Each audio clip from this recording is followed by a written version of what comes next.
Bonsoir et bienvenue au Club Le Figaro Politique. Une semaine qui a été marquée évidemment par les élections municipales. Et hier soir, vous étiez tous devant votre télévision, j'imagine. Et après, et maintenant, qu'est-ce qui va se passer?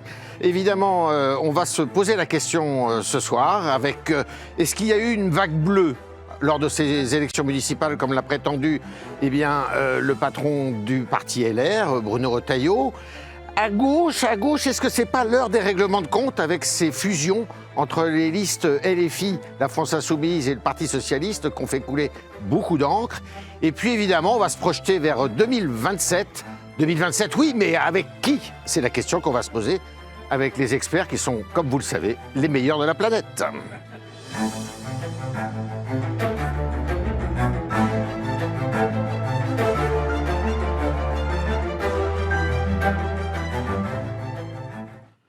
Avec Alexis Brézé. Bonsoir Alexis. Bonsoir Yves. Le directeur des rédactions du Figaro. Avec Anne Fulda, grand reporter au Figaro. Avec Jim Jarassé. Bonsoir Yves. Le patron du service politique du Figaro. Et avec Frédéric Dabi. Bonsoir Frédéric. Bonsoir Yves.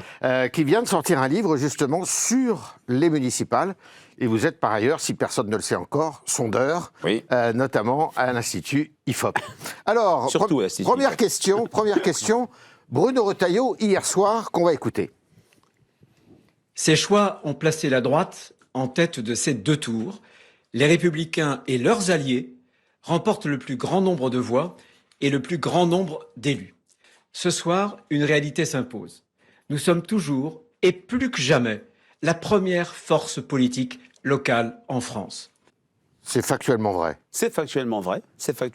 Alors, effectivement, c'est le cas maintenant depuis des années et des années. Les deux partis qui dominent le scrutin municipal, malgré une vague bleue en 2014, une vague rose en 2008, c'est les Républicains, enfin la droite, et un degré moindre, le Parti socialiste. Mais vous savez, les municipales, c'est le seul scrutin où, au soir du premier tour, on l'a vu, et surtout depuis hier soir, et ça continue, les forces politiques, les écuries présidentielles, on est bien sûr à un an, comme pour la municipale de 2001, un an du scrutin présidentiel, cherchent à imposer, il y a une lutte symbolique très forte pour imposer une vision stratégique du scrutin, et dans un sens, sans faire l'école des fans de Jacques Martin, tout le monde peut dire qu'il a gagné. Tout le monde peut dire qu'il a réussi quelque chose. Et c'est vrai, quand on regarde les villes de plus de 9000 habitants, il y en a environ 1000 à 1200, les Républicains arrivent en tête. Mais, il y a des mais. Mais LR ne gère plus aucune ville de plus de 150 000 habitants. Nîmes a été perdu. LR a fait un score catastrophique à Marseille, n'a pas gagné à Paris. Et c'est vrai que sur les symboles, ça n'apparaît pas comme un bon cru pour les Républicains, contrebalancé par des belles victoires. Limoges qui a été 80 ans socialiste, Clermont-Ferrand, à gauche depuis 1919, on s'en souvient peut-être ici, mais Giscard d'Estaing avait tenté en 95 de battre Roger Quillot. Il n'avait pas réussi. Il avait mordu la poussière. C'est vrai que du point de vue des symboles, c'est assez équilibré, mais du point de vue, j'ai envie de la... J'aime pas parler anglais, mais de la big picture, de la grande tendance, c'est un scrutin où LR et le Parti Socialiste gagnent. Et pourtant, Alexis, si on prend comme référence ces élections présidentielles, l'élection présidentielle, les dernières en tous les cas, LR, tout comme le Parti Socialiste d'ailleurs, font des scores minables. Oui, alors, les comparaisons entre l'élection présidentielle et municipale, dans un sens ou dans l'autre, comparer une présidentielle et une municipale, ou projeter les municipales sur une présidentielle, moi, je pense que ça n'a pas grand sens. Si on se souvient des dernières municipales, c'était le triomphe des Verts, et puis ils ont fait 4% à la présidentielle. C'était Anne Hidalgo qui triomphait à Paris. Je crois qu'elle a fait 1,7. Elle a fait moins de 2%. Donc il n'y a pas de transposition mécanique, automatique des municipales sur la présidentielle, et il n'y a donc pas de lieu de comparer les municipales avec la présidentielle d'avant. Pour revenir à ce que dit Retailleau, la vague bleue, je pense qu'il voit, mais en même temps c'est sa fonction, c'est son métier, il voit un peu les choses avec des lunettes bleues. Comment dire ? Il y a une grande différence. La vague bleue, c'était 2014. 2014, c'était une dynamique de droite. Il faut se remettre dans le contexte. C'est 2 ans après la défaite de Sarkozy, c'est François Hollande, et il y a une espèce de revanche des électeurs de droite contre François Hollande, et un très grand nombre de villes... 171. Comment 171 villes. 171 villes, donc beaucoup plus qu'aujourd'hui. 171 villes. Plus de 10 000 habitants étaient passés de gauche à droite. Et là, Donc c'était colossal. Il n'y a pas encore du chiffre. C'est moins. Là, c'est beaucoup moins. C'est beaucoup moins, et surtout, comment dire, il me semble, mais ça c'est une impression, que ce n'est pas l'effet d'une dynamique. En 2014, les électeurs de droite voulaient faire triompher la droite contre François Hollande. C'était un vote sanction.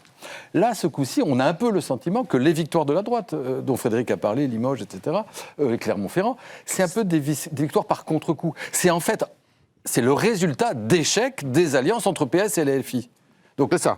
Les électeurs ne veulent pas de cette alliance entre PS et LFI, donc qu'est-ce qu'ils font ? Il y a un gars de droite qui n'est pas forcément LR, d'ailleurs, qui est DVD, divers centres, etc. Souvent. Et ils vont se porter sur lui. Donc dans une certaine mesure, c'est des victoires absolument réelles. C'est vrai que l'implantation, elle est absolument réelle de DLR, c'est les premiers. Mais dans une certaine mesure, c'est un peu, me semble-t-il, des victoires par défaut. Jim, comment on explique l'échec, alors là c'est un échec, de Rachida Dati à Paris? Alors Rachida Dati, c'est un cas particulier qu'il faut évidemment différencier du cas général des Républicains. Comme on vient de le dire, il y a eu un résultat qui, somme toute, est plutôt positif pour Bruno Retailleau. Et c'est vrai que symboliquement, il y a cet échec de Paris, alors que toutes les conditions étaient réunies quand même pour Rachida Dati. Je pense que pour la droite parisienne, je veux dire, il va falloir attendre probablement longtemps avant qu'il y ait une occasion de telle sorte pour qu'elle puisse obtenir l'alternance. Pourquoi ? Parce que il y avait un vote, la gauche était divisée quand même, il faut le rappeler. LFI s'était maintenu au second tour, qui avait eu un soutien de la part de l'ensemble du bloc commun, y compris... Qui n'a pas été simple quand même. Qui n'a pas été simple, mais qui a été quand même obtenu par Rachida Dati, le retrait de Sarah Knafo. Donc concrètement, on ne pouvait pas rêver mieux pour la droite parisienne sur ce scrutin. Force est de constater que Paris est une ville de gauche, en fait. C'est sociologiquement la réalité aujourd'hui. Et peut-être que ça va le devenir de plus en plus avec l'évolution de la sociologie parisienne, les familles qui sont obligées de quitter Paris. Eh bien, il y a cet effet mécanique sur l'électorat parisien qu'on observe élection après élection. Peut-être qu'il y a eu aussi des erreurs de commises pendant la campagne de Rachida Dati. Alors, c'est toujours facile de refaire le match après l'élection, mais ce qui est sûr, c'est qu'en effet, c'est une défaite symbolique qui coûte cher pour la droite. Elle a beau pouvoir compenser avec un certain nombre de victoires dans d'autres villes moyennes. Eh bien, à Paris, à Lyon, à Marseille, dans ces villes, eh bien, la gauche a tenu bon.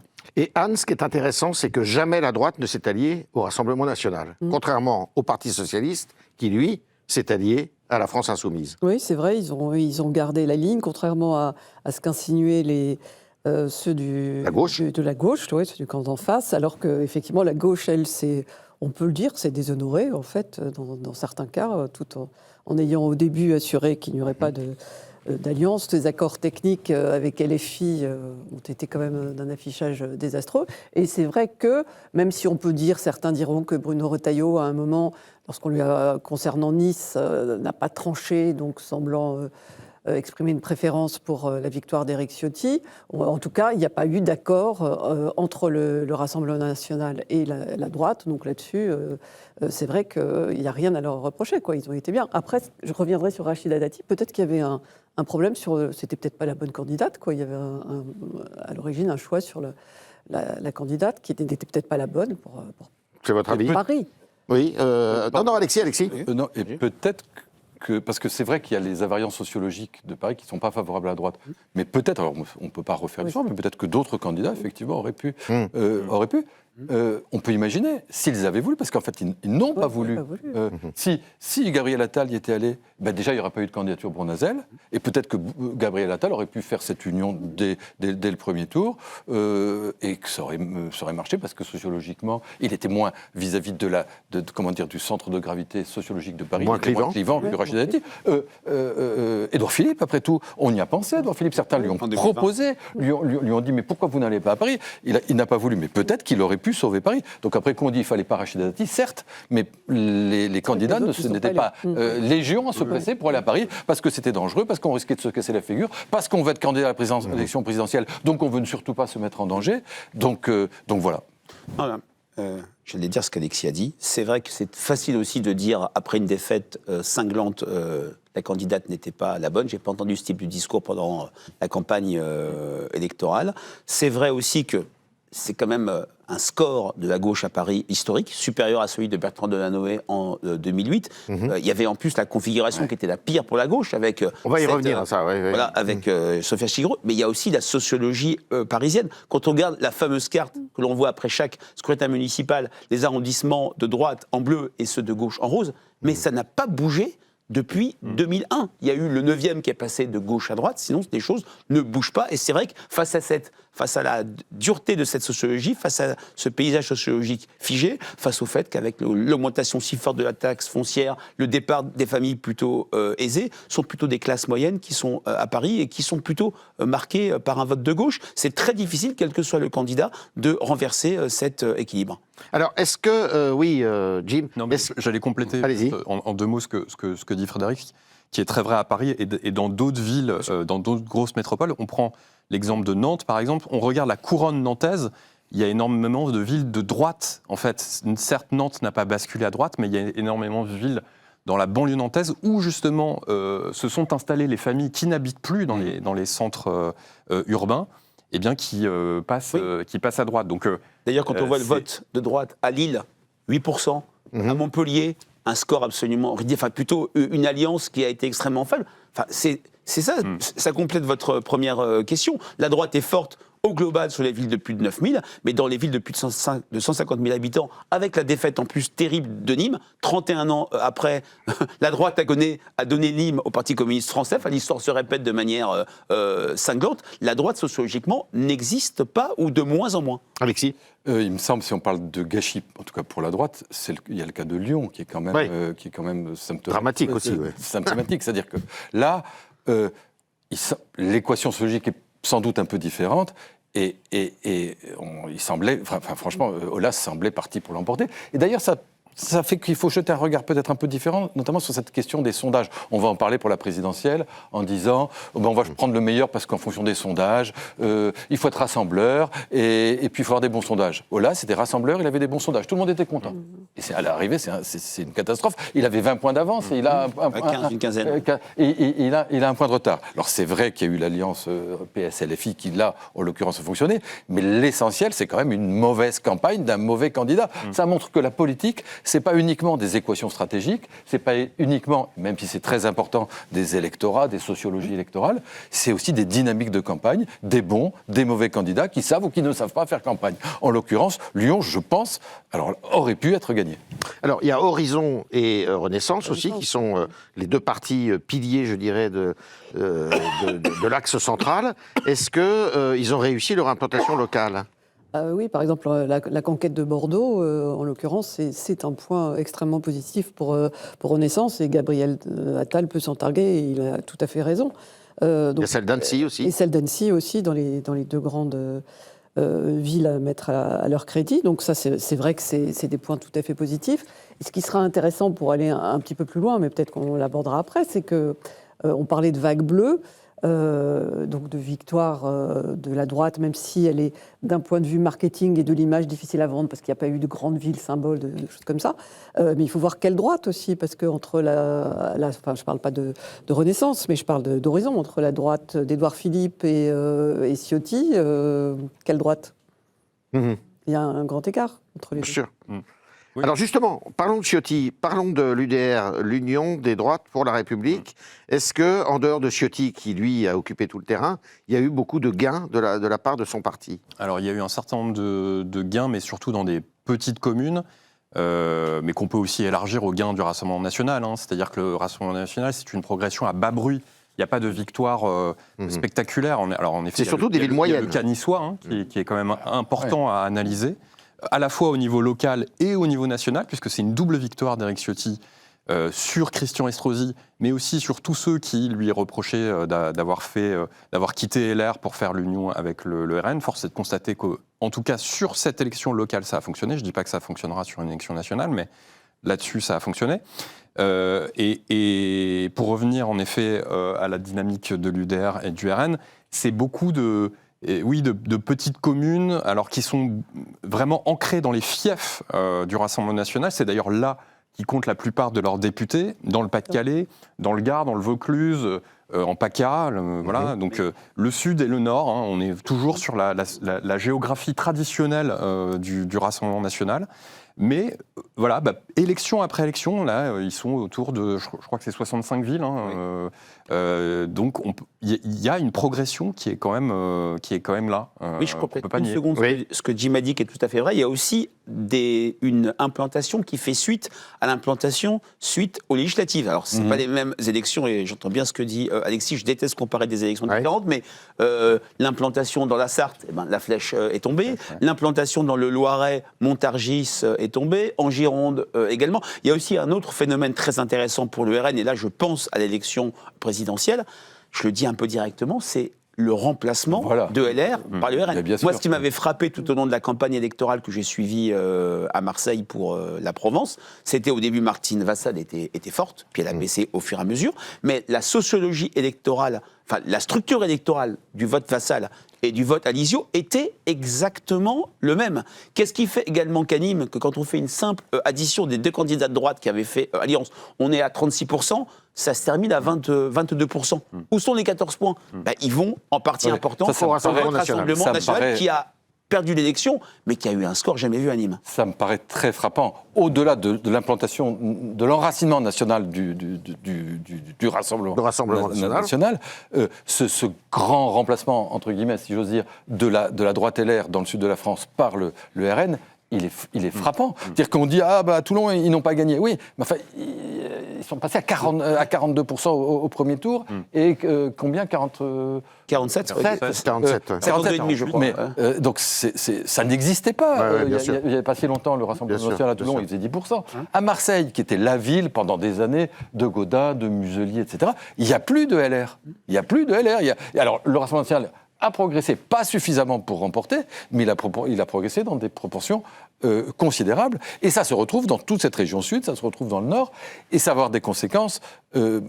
Cette implantation dans les conseils municipaux, elle a des conséquences. Pour les sénatoriales. Pour les sénatoriales. Donc il va y avoir des sénateurs et sans doute un groupe sénatorial. Et quant à la question, vous savez, l'éternelle question des signatures du RN, aura-t-il Marine Le Pen ou Jean-Baptiste Martin, aura-t-il ça sera facilité. Voilà, c'est réglé. Il n'y a plus de question de 3000 élus municipaux. Avec 3000 élus municipaux, il n'y a plus de problème. Le parti, d'ailleurs, le RN, avait investi un certain nombre de candidats en échange de promesses. C'était des candidats divers droite, pour la plupart.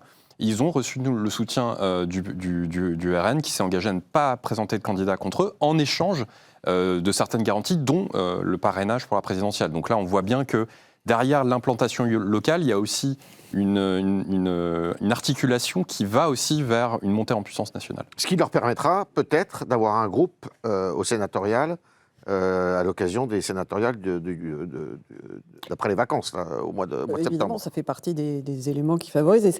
Et ce qui est intéressant, comme on parlait du RN, c'est que le RN comme LR n'ont pas de grandes villes, en fait. Ne peuvent pas se targuer d'avoir conquis des grandes villes. C'est intéressant, cette sociologie. Enfin, ça rejoint ce qu'on ils ont dit toujours tout à l'heure sur Perpignan Paris. qu'ils ont gardé. Ils ont Perpignan, mais c'est vrai que c'est des exceptions. Et Nice, et encore Nice, c'est amusant parce qu'il y a le RN qui revendique la victoire. Enfin, on a entendu hier Bardella qui avait l'air de dire que c'était le RN qui avait gagné et Éric Ciotti qui revendique également. Mais il n'y a pas vraiment de grande ville. Parce que ce qui me frappe, c'est que maintenant, il y a des parts de marché électorales par parti et par type de ville. Par le passé, il y avait des villes qui basculaient dans quasiment tous les sens. Si je prends Saint-Étienne, une ville qui m'est chère au cœur 50 ans après l'épopée, Saint-Étienne a été communiste, a été UDF, a été RPR, a été socialiste. Maintenant, quand on voit Saint-Denis, Sanguedols, voilà, exactement, du Rafour, du Banchet, etc., on peut les citer. C'est vrai que maintenant, quand on voit, il y a des villes comme Saint-Denis, comme Paris ou Lille, on n'imagine pas un jour la droite l'emporter. On n'imagine pas des alternances autres que intra-gauche ou intra-droite. Il y a vraiment maintenant ces parts très différenciées. LFI dans des villes de banlieue, quand on voit Saint-Fond, Vénissieux, Vaux-en-Velin, La Courneuve. Le PS dans des très grandes villes, Paris, Lille, Marseille, sont socialistes. Et puis LR dans toute cette France depuis des villes depuis 10 000. Oui, en fait, c'est une traduction traduction électorale de la thèse chère à notre J'allais ami le Jérôme citer. Fourquet, de l'archipellation. Oui, On a une archipellation du vote, avec à chaque catégorie de communes, chaque sociologie va correspondre à un vote. Donc, c'était le cas quand même avant, mais ça a pris vraiment un caractère aigu. De plus en plus, avec les LR et les RN qui se disputent. Enfin, si on veut schématiser, il y a les métropoles au PS, les préfectures à LR, les sous-préfectures au RN, et puis les banlieues, et les banlieues à forte proportion immigrée à la France insoumise. Alors, maintenant, on va s'occuper un peu de la gauche. On va regarder ce qui s'est passé à gauche et on va se poser la question de savoir si à gauche, eh bien, l'heure des règlements de compte n'est pas arrivée. On va écouter Olivier Faure, le premier secrétaire du Parti socialiste, qui s'est exprimé ce matin chez Apolline de Malherbe, qui dit exactement le contraire de ce qu'il a dit il y a une semaine. Et entre-temps, il avait encore dit autre chose. Ce qui veut dire que si vous avez compris, eh bien, vous êtes très fort. On va l'écouter ce matin. Jean-Luc Mélenchon est devenu aujourd'hui le boulet de la gauche. La réalité d'ailleurs, ses propres amis devraient s'en rendre compte. Si Damien Maudet à Limoges et si François Piquemal à Toulouse n'avaient pas dû supporter le poids de Jean-Luc Mélenchon, de ses outrances, de ses dérives antisémites, ils auraient gagné à Toulouse et à Limoges. Et donc c'est à eux de se poser la question aujourd'hui de ce qu'ils font. Alors Anne, c'est pas du théâtre, hein. Est-ce que vous avez compris quelque chose? Alors non, mais c'est vrai que Olivier Faure, enfin son parcours, son discours depuis quelques semaines, c'est presque, enfin on peut comprendre qu'il y ait une telle abstention, quoi, en fait, quand on entend quelqu'un qui est capable de se prononcer pour une chose et son contraire à une semaine d'intervalle, avec, enfin j'allais dire même pas avec tellement de vigueur, parce qu'en fait il n'y a pas de vigueur non plus. Enfin, c'est vraiment le manque de conviction à l'état pur, le choix de décompromission en fait, et c'est assez terrible, quoi. Donc là il est prêt là il a à nouveau retourné sa veste. Enfin ça n'a aucun sens, et on voit bien que d'ailleurs dès demain, les règlements de compte vont s'ouvrir, certains vont vouloir sa tête, enfin, ça ne peut pas durer comme ça. Alors, dans un premier temps, il avait dit qu'il n'y aurait pas d'accord national, après il a dit qu'il y aurait des accords, qu'il pouvait y avoir des accords locaux. Finalement, ça n'a pas marché, hein. Frédéric, si on regarde bien, il y avait une trentaine de villes concernées, et il y a eu très très peu de victoires avec cette alliance. Oui, très peu de victoires. Nantes, qui est la victoire quasi unique. Moi, je suis très frappé par...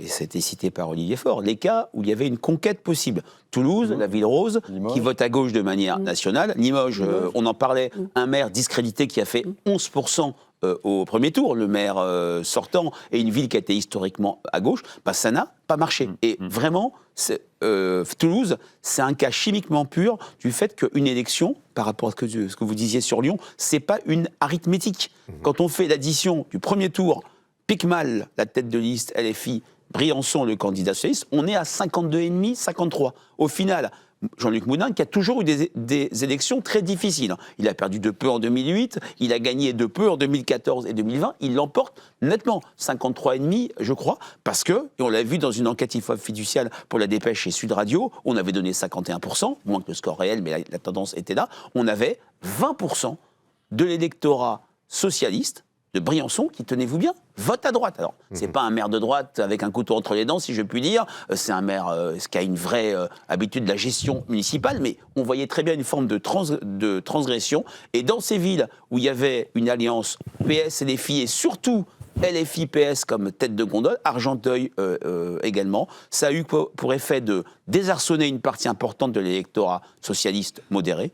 Et ça a eu effet aussi de remobiliser de manière assez extraordinaire les bureaux de vote, entre guillemets, Moudenc à Toulouse. Il y avait des files d'attente, il y avait presque 10 points de plus par rapport à la semaine dernière. Ça a remobilisé le centre et la droite, voire la droite extrême, pour éviter le repoussoir LFI. Mais ce qui est intéressant, c'est que les électeurs avaient prévenu dans les enquêtes que je crois vous avez faites. Oui, tout à fait, celle de Toulouse était claire. Et que nous, on a publié, quand on demandait, notamment aux électeurs de gauche, est-ce que vous êtes pour ces alliances? Ils disaient non. C'est que c'est exactement le symétrique ou l'inverse de ce qui se passe à droite. À droite, il y a les électeurs qui veulent des accords d'union des droites et les dirigeants qui ne veulent pas. Et à gauche, c'était le contraire. Les électeurs avaient dit on n'en veut pas. 71%. Les électeurs ont dit on n'en veut pas. Et Olivier Faure et ses amis l'ont fait quand même, tout honte bu, après avoir juré qu'ils ne le feraient pas. Là-dessus, ça ne marche pas.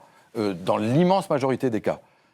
Mais, comment dire, moi, je n'ai pas de conseil à donner à Olivier Faure, mais une fois que c'est fait, à mon sens, il devrait au moins l'assumer. Parce que rechanger encore de pied, c'est encore plus ridicule. Parce que c'est vrai que ça n'a pas marché partout. Et ça a très peu marché. Mais vous pourrez quand même dire, oui, mais quand même, à Lyon, c'est ma stratégie qui l'a emporté. Et c'est vrai, il y a d'autres villes comme ça où... Il y a Nantes, Lyon. Voilà, Lyon, c'est pas avec le Parti socialiste, d'ailleurs. C'est avec les écologistes. Mais enfin, malgré tout, c'est quand même des alliances. Mais sur les villes de conquête, c'est très, très révélateur. Et puis, en distinction... Et ce qu'il pourrait dire, et ça, c'est une vraie question, c'est... Il pourrait dire, c'est vrai, les alliances PS et les filles n'ont pas marché, ou écolo et les filles n'ont pas marché, mais s'il n'y avait pas eu ces alliances, est-ce que ça aurait mieux marché ? Et c'est pas du tout évident, en vrai. C'est-à-dire que souvent, ils n'ont fait ces alliances parce qu'ils disaient, ça marche, on ne peut pas gagner. Donc, ne pouvant pas gagner, on se tourne vers LFI. Et ça ne gagne pas non plus. Donc, l'inefficacité de l'appoint LFI, elle est patente. Le côté repoussoir du vote LFI, il est évident. Mais il y a quand même une impasse stratégique pour le PS et pour les Verts. C'est que sans LFI, ça ne gagne pas. Et avec LFI, ça ne gagne pas non plus. Donc la stratégie, c'est pas si simple maintenant. Et donc toutes leurs discussions, elles vont être, elles vont se passer sous ces deux critères-là. Alors vous qui suivez de près, Jim, est-ce que effectivement, à l'intérieur du Parti socialiste, alors on a entendu des voix, on entend celle de Jérôme Guedj qui lui...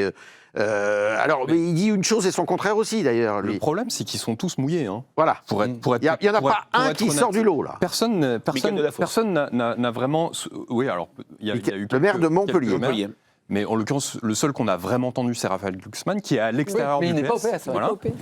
Au PS, Place publique. tout le monde s'est bien gardé, à commencer par François Hollande, il faut quand même le rappeler, de dénoncer publiquement, la semaine dernière, les alliances. Et à Tulle, la mairie échappe au Parti socialiste. François Hollande a soutenu l'alliance de Bernard Combe à Tulle, qui a fini par perdre. Donc c'est bien une nouvelle preuve, s'il en fallait, que cette alliance a été inefficace. Il faut regarder les résultats à Nantes aussi, c'est très intéressant. Johanna Roland. Foulques Chambardelot, il a gagné 19 000 voix entre le premier et le second tour. On pensait qu'il avait atteint déjà son plafond au premier tour, parce qu'il avait déjà fait un bon résultat pour la droite à Nantes. Eh bien non, il a encore réussi à progresser. Ça montre bien qu'il y a eu finalement un vote de rejet de la droite vis-à-vis de ces alliances qui s'est manifesté. De la droite, sans doute une partie des électeurs de gauche. De gauche. Ouais. Là où il y a un vrai problème pour Olivier Faure, c'est qu'il a bâti toute sa stratégie à la tête du PS sur le pragmatisme. Il a dit, moi j'obtiens des résultats, je soutiens le gouvernement pour obtenir des résultats, pour suspendre la réforme des retraites, pour gagner des villes. Et là, on voit bien que cette stratégie du pragmatisme et des résultats ne fonctionne pas. Donc, clairement, il va y avoir une remise en cause sévère du bilan d'Olivier Faure à la tête du PS. Il avait déjà des adversaires qui étaient très identifiés, à commencer par Carole Delga, notamment. Enfin, tous les Cazeneuve, Hollande, Delga, etc. vont avoir des billes pour attaquer Olivier Faure à la tête du parti. Mais... Voilà, mais on ne voit pas l'issue. On aurait peut-être aimé qu'il y ait plus de clarté aussi dans l'entre-deux-tours de la part de l'ensemble du Parti socialiste, et pas uniquement d'Olivier Faure. Non, je dirais qu'à contrario, ceux qui ont affiché une clarté et qui ont refusé les accords avec LFI ont été élus. On l'a vu à Paris, on l'a vu à Marseille. C'est quand même la démonstration... Oui, ils ont dit dès le début qu'ils ne voulaient pas d'accord avec LFI. Mais c'est peut-être aussi parce qu'ils, mathématiquement, arithmétiquement, ils avaient vu qu'ils pouvaient être élus, qu'ils n'ont pas eu besoin d'aller chercher des voix LFI. Donc c'est un peu la poule et l'œuf, cette histoire. Oui, on ne voit pas l'issue, en fait, comme disait Alexis, c'est-à-dire que s'ils ne font pas d'accord, ils ne sont quand même pas dans une situation extraordinaire, et s'ils font un accord, les électeurs les désapprouvent. Oui, c'est vrai que par rapport au cas qu'Alexis a présenté, on pense à Brest et à Clermont-Ferrand où il y avait... Qui sont des bastions vraiment du Parti socialiste. Le maire François Curé, c'était même assez interrogé pour savoir s'il y allait ou pas. Et c'est vrai qu'il s'est jeté dans l'alliance LFI comme dernier secours. Pour autant, s'il n'y avait pas eu ces alliances, ça n'aurait pas entravé la grande photo qui est quand même que le PS gagne des villes. Saint-Étienne, le PS est fort dans des villes symboliquement qui marquent les Français. Là, ce qui est absolument terrible, c'est que, alors que dernier scrutin avant l'élection présidentielle, même si ça n'a rien à voir avec la présidentielle, c'est un cycle électoral. La défaite de Sarkozy en 2012, elle se forge dans les défaites aux municipales, aux régionales et aux départementales de 2011. Le PS aurait pu se passer de cette polémique, de cette perte de cohérence. Il n'y a pas pire dans le regard des Français à l'égard du personnel politique, de ne pas comprendre, d'entendre blanc le matin et noir le lendemain. Et ça, c'est quand même très préjudiciable. Je pense que le bureau national de demain soir va être très agité. Et donc la question que vous posez, c'est au fond, est-ce que les socialistes peuvent se libérer de Jean-Luc Mélenchon ? C'est très compliqué pour les raisons stratégiques qu'on vient de dire, parce que sans lui, malgré tout, il manque des réserves. Et puis ça va être de plus en plus compliqué en raison de la dynamique dans les conseils municipaux, au Sénat, dans les conseils généraux, de l'enracinement de Mélenchon. Parce qu'on a parlé de l'enracinement du Rassemblement national, mais Mélenchon aussi. Il y a une énorme progression dans des villes de typologie plus spécifique de Mélenchon, mais ça veut dire que dans tout un tas de conseils municipaux, les maires socialistes vont devoir faire avec les mélenchonistes, soit opposants, soit associés, ça va dépendre des endroits. Au Sénat, va falloir faire avec. Enfin, donc, il va y avoir toute une pression des insoumis dans toutes les instances où siègent les socialistes, qui vont être très difficiles à gérer. Enfin, là, en 48 heures, ils se sont couchés. Est-ce que demain, ils vont trouver le courage, dans tous ces conseils municipaux, dans ces conseils généraux, au Sénat, de dire non à Mélenchon et Simi, on ne veut pas de toi.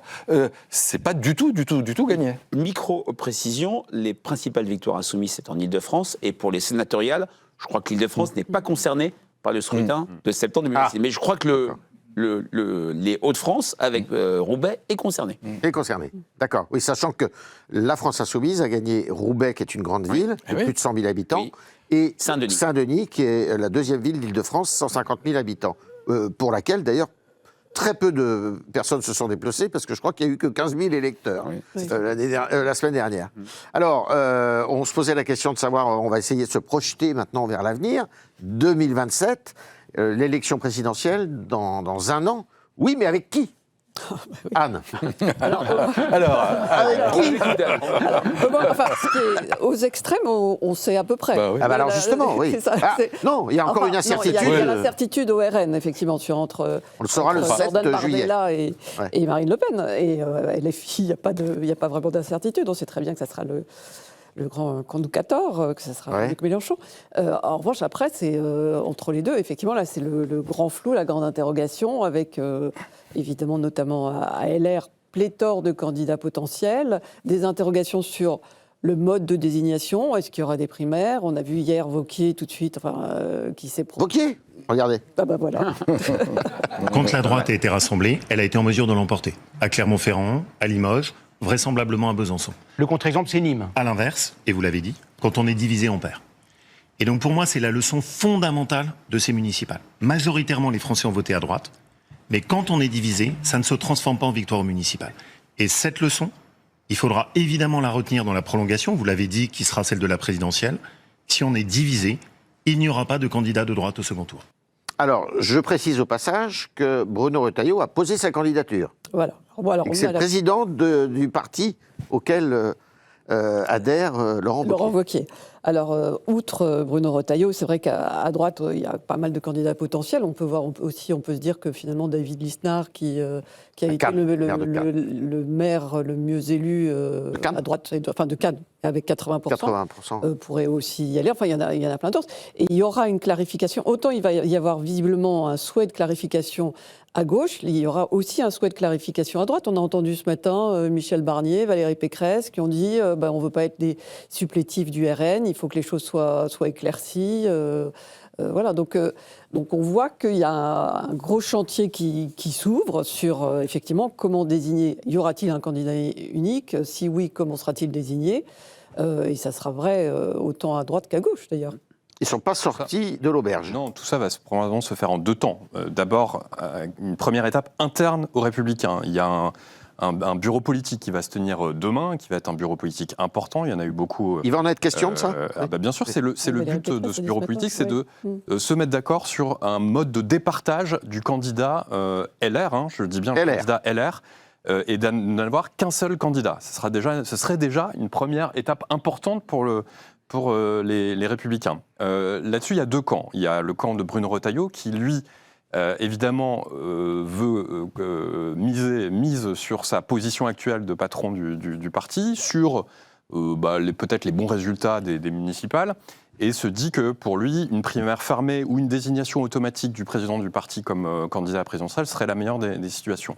Et puis il y a Laurent Wauquiez et d'autres qui disent non, il faut ouvrir au maximum le processus de départage pour essayer de casser cette position dominante de Bruno Retailleau au sein du parti. Donc il va y avoir ce premier débat qui va avoir lieu demain, et puis ensuite il va falloir se mettre d'accord avec les autres partis potentiels du bloc central. C'est-à-dire Horizon. Il y a des réflexions qui sont aussi engagées chez Renaissance, chez Horizon, tout le monde est en train de réfléchir à tout ça. Donc on est vraiment au début d'un processus qui va durer pas mal de mois et dont on a aujourd'hui du mal à voir très honnêtement comment ça va aboutir. Mais en tout cas, il y a un constat commun qui est que, avec plusieurs candidats, cet espace politique-là ne peut pas s'imposer face au Rassemblement national. Alexis ? Oui, la difficulté, c'est que on résume ces manœuvres, ce sont bien des manœuvres, aux questions des appareils. Est-ce que Pierre va s'entendre avec Paul ? Est-ce que Paul va s'entendre avec Jacques ? Est-ce qu'on va faire une primaire ouverte, fermée, demi-ouverte, demi-fermée ? C'est vrai dans l'espace de la droite et du centre, mais c'est vrai aussi avec du côté des socialistes, qui avec Glucksmann, se posent les mêmes questions. Est-ce que ça va être fort le candidat ? Est-ce qu'on va faire une primaire ? C'est tout. Il y a une espèce de symétrie des formes, et donc on se dit, il faut qu'ils trouvent des... Mais derrière tout ça, il y a des réalités électorales. Il y a des électeurs. Les procédés, les processus ne résolvent pas tout. Une primaire, c'est formidable. Mais enfin, on l'a vu que quand Valérie Pécresse était désignée par la primaire, il y avait une candidate d'Union qui était Valérie Pécresse, et puis elle a fait 4%. Donc les procédures ne sont pas des garanties de succès. La question fondamentale qui est en ça, c'est la question des électeurs.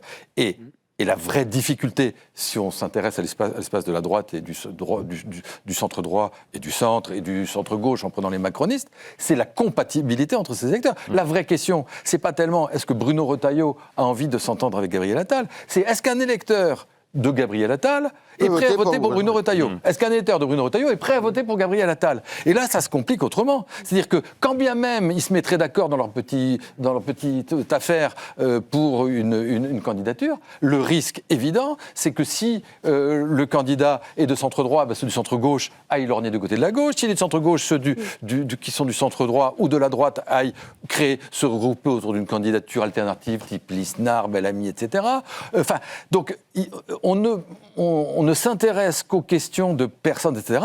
Mais derrière, le moteur de tout ça, ou le frein, ce sont les électeurs. Et le projet et la capacité à rassembler. Bien sûr. C'est les deux axes essentiels. Et qui s'adresse à eux ? C'est vraiment la question fondamentale. C'est vrai qu'on n'arrive pas à imaginer une primaire du socle commun aujourd'hui, ici et maintenant, alors qu'on voyait très bien, dès 2009, la primaire socialiste de 2011, idem pour celle de 2016, parce qu'il y avait une finalité très très claire. En 2011, c'est qui pour sortir Nicolas Sarkozy. En 2016, compte tenu des difficultés de François Hollande, c'était la primaire LR, c'est pour élire le futur président de la République. C'est comme ça que c'était dit dans les enquêtes qualitatives. Là, on ne voit pas cette finalité. Il y a quand même une pression que je trouve non négligeable, comme vous le disiez, des électeurs. On a fait une enquête avec Le Point il y a quelques semaines auprès de 4000 personnes pour avoir suffisamment d'électeurs du socle commun, alors qu'ils ont un champion présidentiel désigné à Horizon, à Renaissance et chez LR.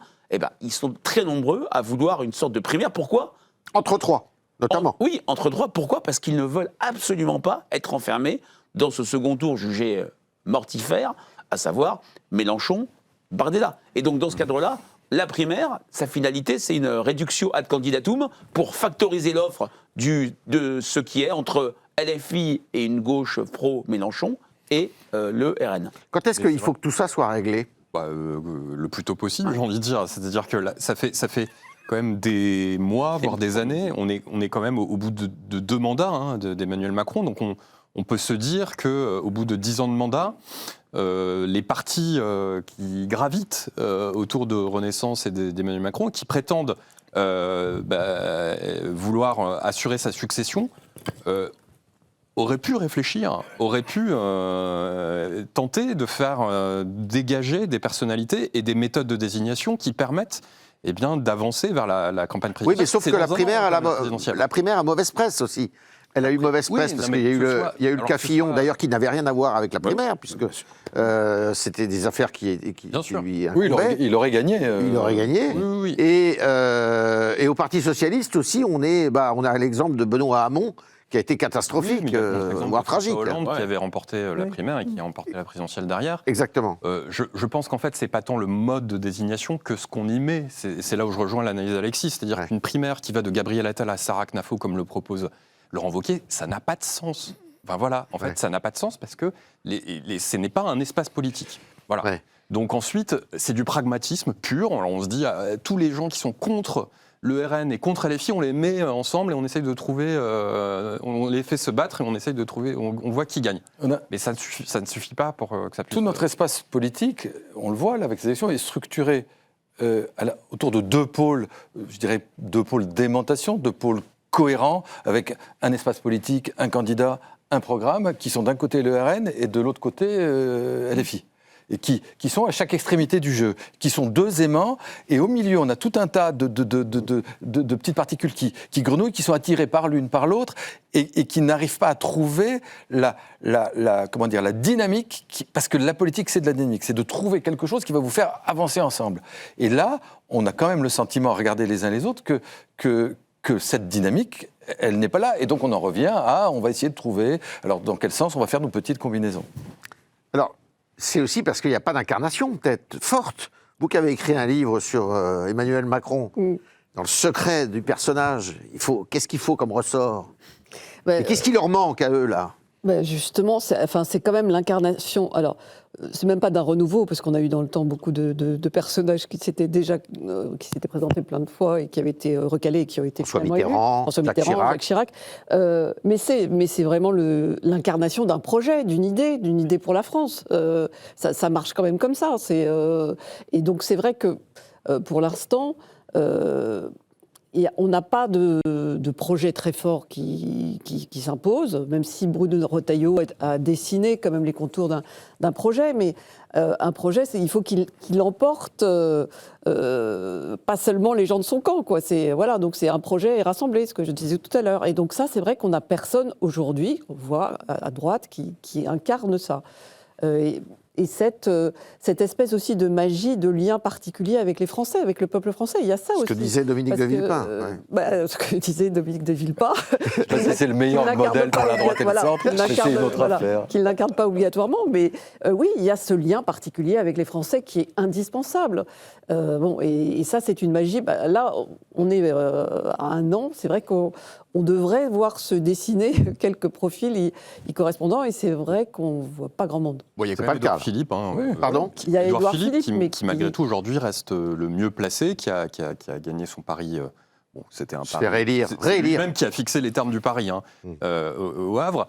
Et qui, pour l'instant, est le mieux placé. Alors après, comment les choses évoluent, comment lui se place dans cet ensemble de stratégies qui s'imbriquent les unes avec les autres, c'est une autre affaire.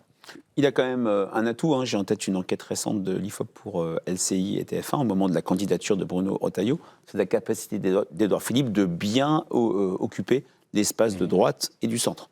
Il apparaît comme le meilleur candidat. Alors, ce ne sont que des enquêtes. L'offre électorale n'est pas bouclée. Elle reste quand même pléthorique. Et puis, rien n'est peut-être écrit, mais c'est celui qui rassemble le plus d'électeurs Emmanuel Macron 2022 et d'électeurs de droite, tout en étant une bienveillance à gauche. Mais c'est vrai que, pour lui, il a connu une cicatrice. Il peut montrer qu'il est allé au combat dans ces élections municipales, peut-être moins difficiles que prévu, mais il l'a quand même emporté nettement. Ça rappelle... Nettement, non. Il fait moins de 50%. Quand même. Oui, c'est pas... Non, mais c'est lié. Il y a, tout à fait. C'est nettement par rapport au sondage qui le donnait. Tout à fait. Il y a une enquête qui l'a donné. Très net, perdant, il y a 15 jours. Il fait effectivement moins bien qu'en 2020, parce qu'il était à cette époque en duel et pas en triangulaire. Ça rappelle un candidat, François Hollande, qui avait mis sa candidature en pause pour la primaire PS. Alors, on était au début de la primaire, en disant, si je perds mon siège de président du conseil départemental de Corrèze, je me retire de la primaire. Il l'avait emporté d'un seul siège, et après, c'était parti pour son épopée. Avec toujours ce paradoxe dont certains Français ont peut-être assez, qui est « élisez-moi à la mairie pour que je vous abandonne dans un an pour faire campagne et éventuellement être élu ». Ça aussi, c'est c'est un élément très important pour lui à gérer, parce que on sait très bien que le président qui va être élu, ou la présidente, sera en décalque complet de celui d'Emmanuel Macron, et on lui a souvent reproché de ne pas connaître le terrain, Emmanuel Macron, Oui. et de ne pas avoir été une sorte d'élu local. Donc il y aura une articulation à bien négocier de la part d'Édouard Philippe. C'est vrai que c'est Édouard Philippe qui est au centre de cet espace central. Donc c'est lui qui, stratégiquement, est dans la meilleure position. Après, le handicap, c'est d'incarner, dans une certaine mesure, la continuation du macronisme. Et ça, par les temps qui courent, quand on voit, y compris au municipal, le mouvement de dégagisme qui s'est manifesté un peu partout, il est peu probable que l'année prochaine, le souhait des Français, ce soit de perpétuer Macron. Donc il faut absolument, s'il veut réussir, qu'Édouard Philippe réussisse à emporter le côté droit, à emporter son aile gauche, et dans quelque chose qui n'est pas Macron. C'est quand même une équation extraordinairement compliquée. Alors, eh bien, on va passer maintenant au coup de griffe et au coup de cœur de chacun, comme le veut la tradition du club politique Le Figaro. On commence avec vous, Jim ? Alors, je commence par mon coup de cœur. Ouais.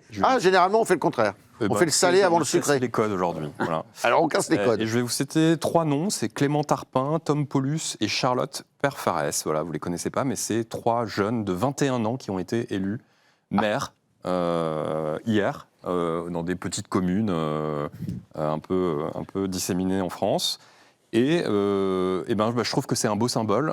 Au moment où on parle du désengagement politique, de la crise démocratique, de la rupture entre une certaine classe politique et la jeunesse qui ne saurait plus se parler, eh bien, ça montre qu'il y a encore de l'engagement chez les jeunes, qu'il y a de l'engagement local, parce que là, on parle de petites communes, c'est des communes de 1000-1500 habitants.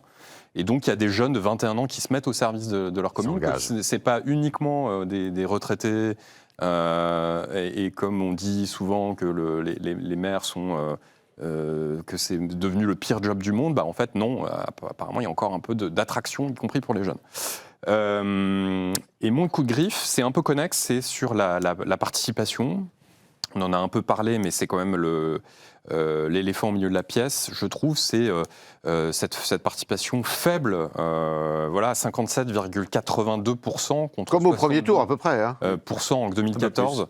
C'est un tout petit peu plus qu'au premier tour, mais c'est assez stable. Mais c'est surtout beaucoup moins, évidemment, qu'en 2020, mais aussi, surtout, qu'en 2014. Et voilà, c'est quand même là, les municipales, c'est le cœur du réacteur de l'engagement politique et de la citoyenneté au quotidien. Et ça ne peut être qu'une mauvaise nouvelle de voir les Français se désengager, y compris sur cette élection. Ça ne cesse de se dégrader, je crois que... Même si quand même, un tout petit point de nuance, quand on compare la participation du premier tour dans les villes qui ont voté hier, on est à 55,8. Donc on est passé de 55,8 à 57,8, 2 points de plus, alors que traditionnellement, aux élections municipales, on vote moins au second tour qu'au premier tour. Mais ça reste quand même extrêmement décevant et un des scores les plus faibles de la Ve République en participation. Je mets de côté les étranges municipales de 2020 sous Covid. Oui, bien sûr. Anne ? Alors, le coup de griffe, on en a déjà parlé tout à l'heure, c'est Olivier Faure, qui, pour moi, est quand même le symbole de l'homme d'appareil, sans foi ni principe. On aimerait avoir des personnages plus flamboyants et fidèles à des vraies convictions à la tête des partis importants. Il peut être dégommé, là, à l'occasion d'un bureau c'est la question qui se pose. Il y aura un article dans le journal de demain. Vous le saurez demain dans le Figaro. Exclusivité dans le Figaro. Il y a ce fameux bureau national du PS demain soir, mais le problème, c'est, encore une fois, il faut que les opposants d'Olivier Faure soient suffisamment forts pour se constituer en front contre lui. Et qu'ils aient une stratégie alternative. Et renverser la majorité. C'est qui les opposants c'est Delga, François Hollande, Hélène Geoffroy, mais Hélène Geoffroy, elle était maire de Vaux-en-Velin, elle a perdu, donc elle est donnée des leçons derrière Boris Vallaud. C'est-à-dire que en fait, ses opposants ne sont pas dans une très bonne position non plus, donc ça va être compliqué d'aller donner des leçons derrière Olivier Faure. Très bien.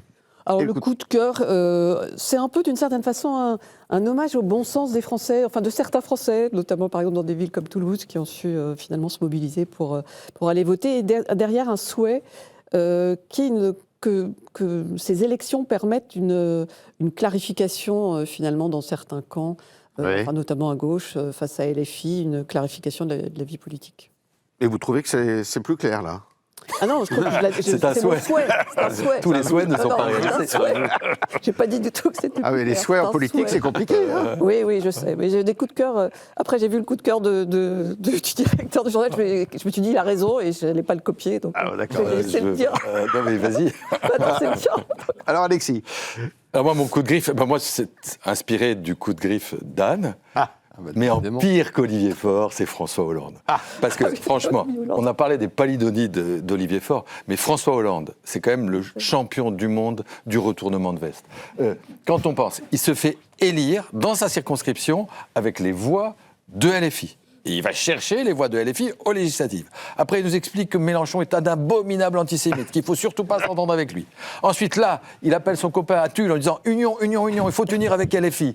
Et maintenant, aujourd'hui, il nous explique « Il fallait surtout pas s'unir avec LFI ». Donc je pense que Olivier Faure est très en dessous de François Hollande. Ou alors Olivier Faure était à bonne école. Peut-être, mais il reste encore des progrès pour égaler le maître. Non, c'est invraisemblable. Et alors, mon coup de cœur, c'est la ville de Toulouse, d'abord parce que je suis toulousain. Toulousain. Et que Toulouse, qui s'est érigée finalement en capitale nationale de la résistance à LFI. Parce que Frédéric le disait tout à l'heure, les chiffres du premier tour étaient sans appel. L'union sur le papier, l'union des listes de gauche avait 13 ou 15 points d'avance sur M. Moudin, qu'on voit à l'écran. Et donc, la mobilisation, et ça, c'est quand même été très intéressant, c'est la première fois qu'on voit ça dans quelque chose qui, toute chose égale par ailleurs, il y a quelques années, était appliqué au Rassemblement national. C'est-à-dire la mobilisation des milieux économiques, des chefs d'entreprise, des rugbymen, de tout un milieu toulousain qui dit non, quand même, Picmal, maire de Toulouse, là, quand même, trop, c'est trop. Et donc, c'était ça que je voulais saluer. Alors, un coup de griffe qui n'est pas un vrai coup de griffe, ou un coup de griffe aux instituts de sondage. Voilà, tiens. C'est un peu masochiste. Ah bah alors là. C'est en ce jour triste de disparition de Lionel Jospin, ça a été la difficulté des sondeurs avec Lionel Jospin. Bien sûr, tout le monde a en tête le 21 avril 2002, qui est une faute collective, parce que maintenant on voit l'écart aussi faible entre Jospin et Le Pen, tout le monde aurait allumé les warnings, mais c'est 95. 95, il n'y a pas eu un seul sondage d'opinion qui a donné Jospin au deuxième tour.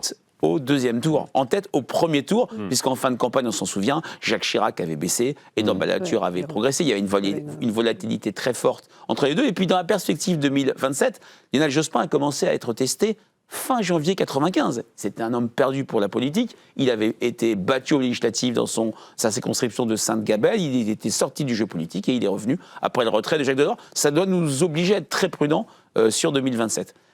Et mon coup de cœur, c'est un film, Les rayons et les ombres. Le film de Giannoli que j'ai pu voir samedi en fin de journée grâce à cet arrêt de la campagne électorale. C'est tout le temps pour le voir. 3h19, j'ai réussi à ne pas dormir. C'est absolument extraordinaire. C'est long parce qu'on voit cette mauvaise maturation. Sur Jean Lucher. Jean Lucher, un patron de presse qui était d'abord un pacifiste, qui rencontre Otto Abetz, également pacifiste. Ça m'a rappelé le glissement du film de Louis Malle, La Combe-Lucien, où on voit que quelqu'un qui aurait pu être un résistant finit comme collaborateur. C'est un film vraiment que je trouve de très très grande qualité. Il y a une personne dont on n'a pas du tout parlé, puisque j'en profite parce qu'on a encore une petite minute pour revenir à la politique, c'est le score et l'attitude de Sarah Knafo à Paris à la fin, au municipal. Elle fait un bon score, somme toute, plus de 10%, elle se qualifie pour le deuxième tour, mais elle se désiste pour Madame... elle se désiste, non. Elle se retire. Elle se retire. Et je pense Exactement. que le résultat tel qu'il est, tel qu'on le constate, montre qu'elle a eu joliment raison de se retirer. Parce que si elle ne s'était pas retirée, tout le monde dirait aujourd'hui que c'est elle qui a fait perdre Rachida Dati. Là, l'évidence est que ce n'est pas Sarah Knafo qui fait perdre Rachida Dati, c'est les électeurs et Rachida Dati. Est-ce que c'est le début d'une carrière ? À suivre. C'est vrai c'est quelqu'un qui a marqué la campagne électorale, qui a maintenant une notoriété nationale. C'est très rapide. Les Français ont commencé à la connaître en 2024 aux élections européennes où elle est tête de liste Reconquête. Et elle existe dans le paysage. Et le fait, effectivement, de s'être retirée, elle elle est préservée de la responsabilité de la défaite de Rachida Dati. C'est clair que son électorat s'est très bien reporté sur Rachida Dati, à la différence de celui de Pierre-Yves Bournazel, où à mon avis, on a eu moins d'un tiers d'électeurs Bournazel, compte tenu de l'écart plus grand que ce qui était prévu, qui allait sur la liste Dati. Alors, je vous remercie tous les quatre. Merci beaucoup pour vos analyses et vos décryptages de cette élection municipale qui nous ont occupés pendant lundi dernier et ce soir. Et on va se retrouver la semaine prochaine où on aura encore beaucoup de choses à se dire et d'enseignements à tirer de ces scrutins qui ne manqueront pas, d'une certaine façon, de faire bouger les lignes et de changer quelque peu le paysage politique français. Merci à vous, bonne soirée, bonne nuit et à lundi prochain.